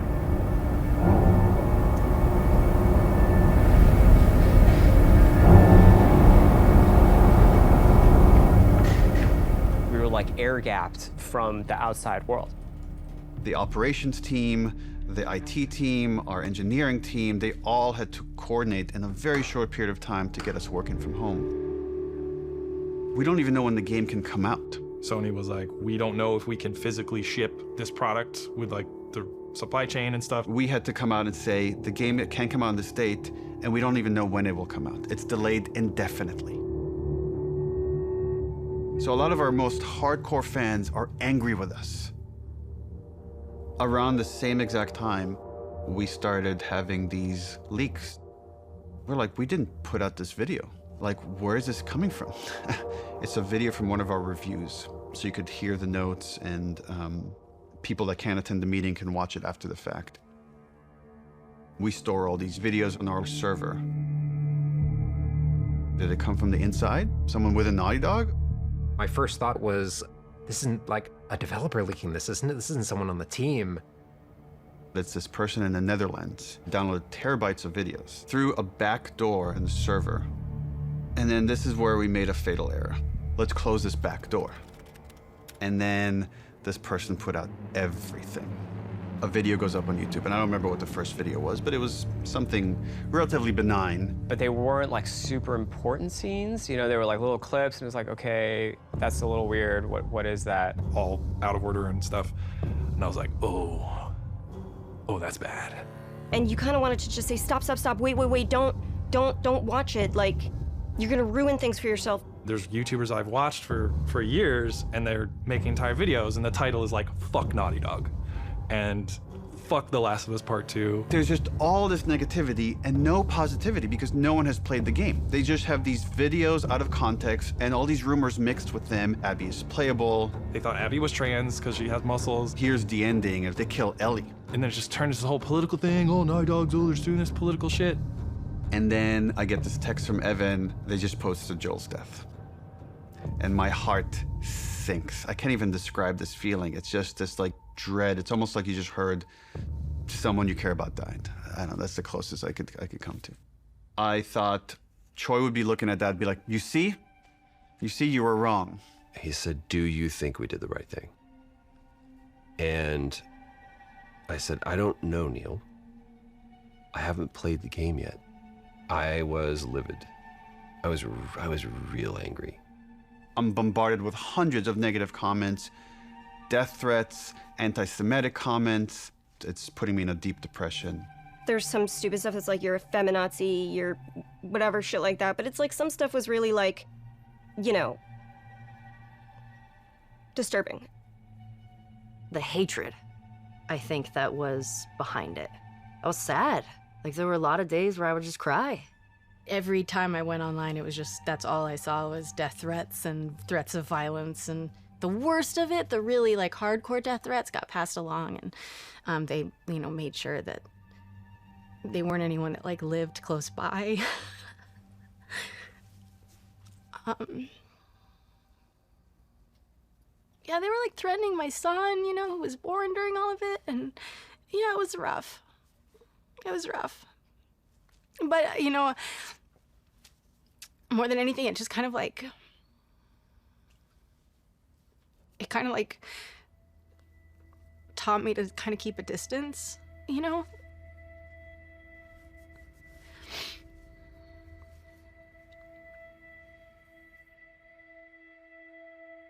this thing that I spent 4.5 years on, it's kind of getting violated. And then for 2 months before release, there's like nothing you can do. You can't release the game sooner because it's not done yet.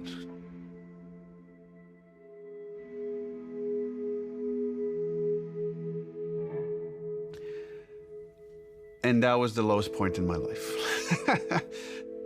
I'm working on the game towards the end at home by myself, feeling very alone. And I said, who am I doing this for?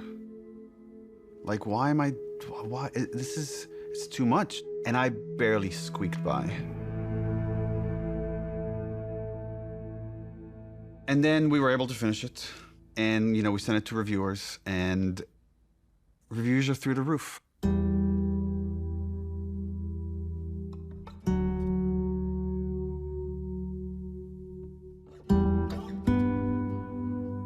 And I called Troy and I said, like, dude, I'm sorry. I feel like I failed you. And he's like, what are you talking about? And I'm like, yeah, I just know how some people talk. He's like, oh, dude, I don't care. I played the game and I love it. And I got really emotional. It's like, I realized how much I care about Troy caring about the game. And that was a huge sense of relief. There's not a single aspect of the game, part 2, that I would change. And anytime someone comes up to me and says, I didn't really like what they did to Joel, I was like, great, awesome. Tell me a better version of the story. And to this day, they still can't. It was a traumatic experience for myself and many people on the team, and the kind of hate we got because of those leaks will stay with me forever. And I can't even describe how angry I was of what the damage this person did to us. I want them punished in every sort of way. I wanted this to be this villain. And this person is like, in their 20s or whatever. They live with their parents. And it's a fan. And then when we delayed the game indefinitely, this is what they said, is like, I wanted to force Naughty Dog's hand. I wanted to force them to release the game. So I thought if I just put out all the videos, eventually they'll put out the game, which again was never an option for us. And I remember sitting there, sitting in my anger, and then slowing down and just saying, okay, if anybody should take the lesson from Last of Us Part 2, it should probably be us. Just let it go.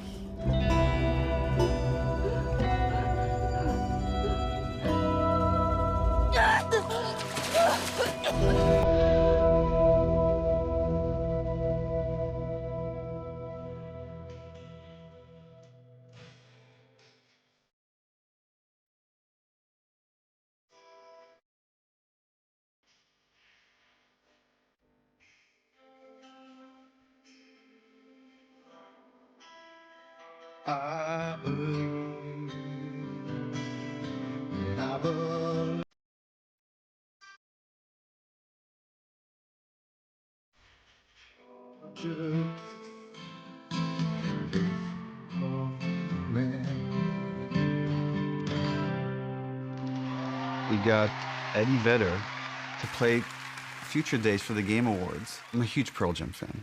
Really? Yeah, I know, so shocking to many people. What a fascinating way to tell a story. It's just getting better and better all the time. And I really appreciate the way that Future Days was used, especially bringing Joel and Ellie together, connecting through music.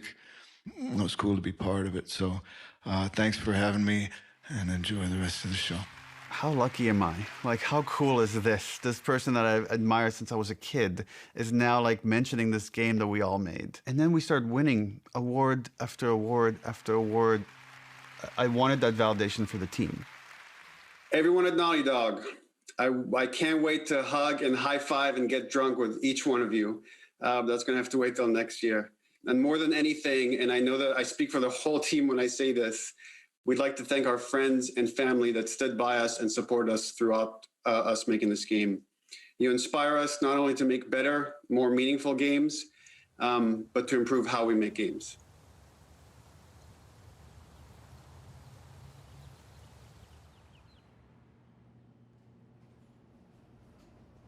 The pandemic kind of brought up that question of health and mental health. Are we developers that are going to stay at the studio and have full careers. How do we make this sustainable? I chuckle in retrospect, just how absurd the failure of trying to alleviate crunch was. If you have great processes and you're super organized, that doesn't fix crunch. What that does is it allows you to make a bigger game. We read the postmortem feedback for The Last of Us 2, and it was really, really upsetting to see what coworkers had gone through. So we were highly motivated to try to figure out how to fix it. Everything about our workflows were already being upended with remote work and everything. So it's like, okay, well, yeah, we got to do this now. And we knew that to make the real changes we did, it would take the entire studio working together. We now have the goal for Naughty Dog to eliminate crunch. The only thing that fixes crunch, the only thing, is just deciding that you're not going to crunch.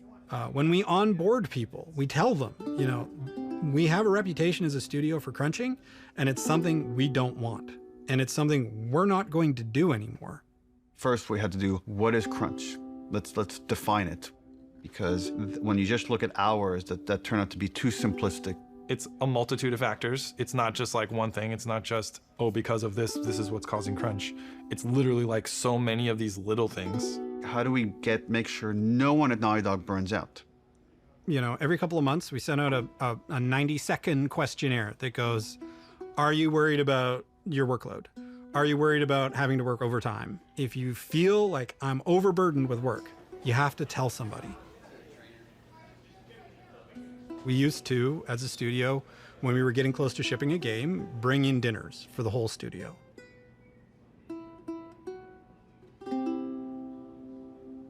We don't do crunch dinners anymore.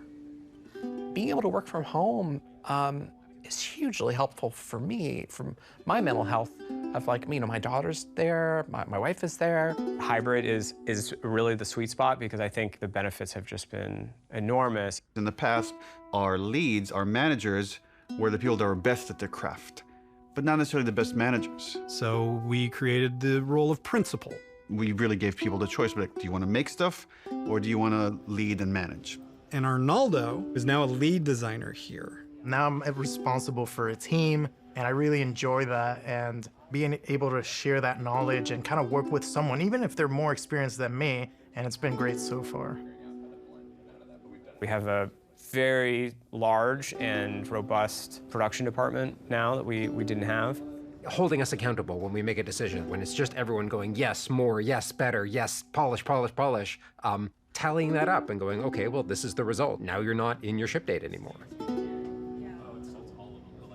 It feels so much like a different studio. I hope that we can keep changing for the better and make sure that we're making the games that we want to make, that we're really passionate about, that we don't stop doing that. We want self-driven, healthy designers. Yes, we want to have it all. We want to have it both. And can we do that? That'll be the question, I guess.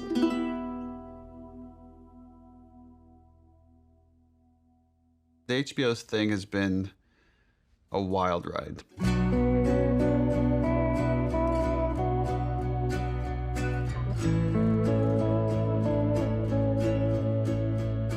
I just wanted it to be like good. Like, dude, if it just comes out and it's a good show, like that's gonna be huge.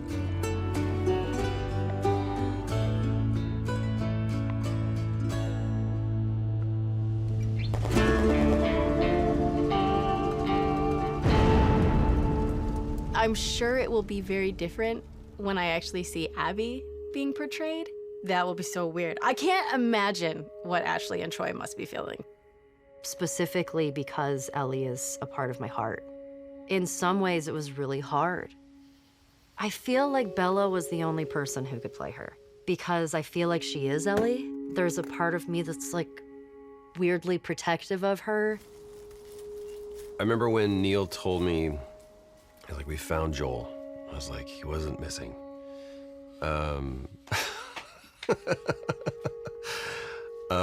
He goes, Pedro Pascal. And I went, oh, we're bulletproof. It felt like Craig and Neil together saw that this was a story about humanity, and they made it a story about humanity. We got Frank. Who knew that was waiting? Craig's screaming from the sidelines going, I did. When Neil and Craig asked me to play Ellie's mother, Anna, it made me so happy. And I'm crying, so it doesn't seem like it, but it was symbolic in so many ways to me. Being able to sort of bring Ellie into the world, be the first one to fight for her.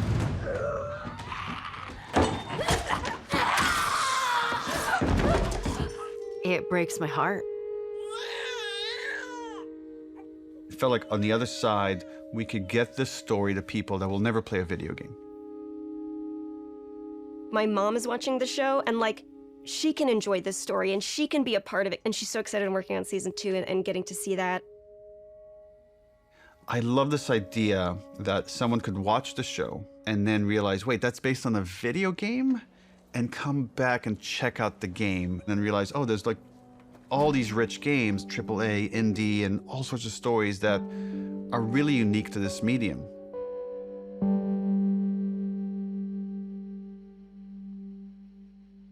I did some other interview where someone asked me about The Last of Us and would there be any more stories or something. And I mentioned, like, you know, we have written a story that takes place after Last of Us 2 that stars Tommy. And I hope one day we get to make it. And the headlines across the industry were like, Naughty Dog has outlined Last of Us Part 3. And that's actually wrong. It was always a small story. It was never like a full title. At the time, we had higher priorities at Naughty Dog, was like to fix our pipeline, to fix work-life balance issues. Just based on where we were, I didn't want to prioritize this story, so that story was shelved.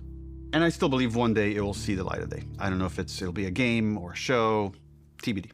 First game had such a clean concept of like the unconditional love a parent feels for their child. The second one, once we landed on this idea of the pursuit of justice at any cost, justice for the ones you love, it felt like, oh, there's a clean concept here, and there's a through line from the first game about love. If we never get to do it again, this is a fine ending point. And right, last bite of the apple, the story's done.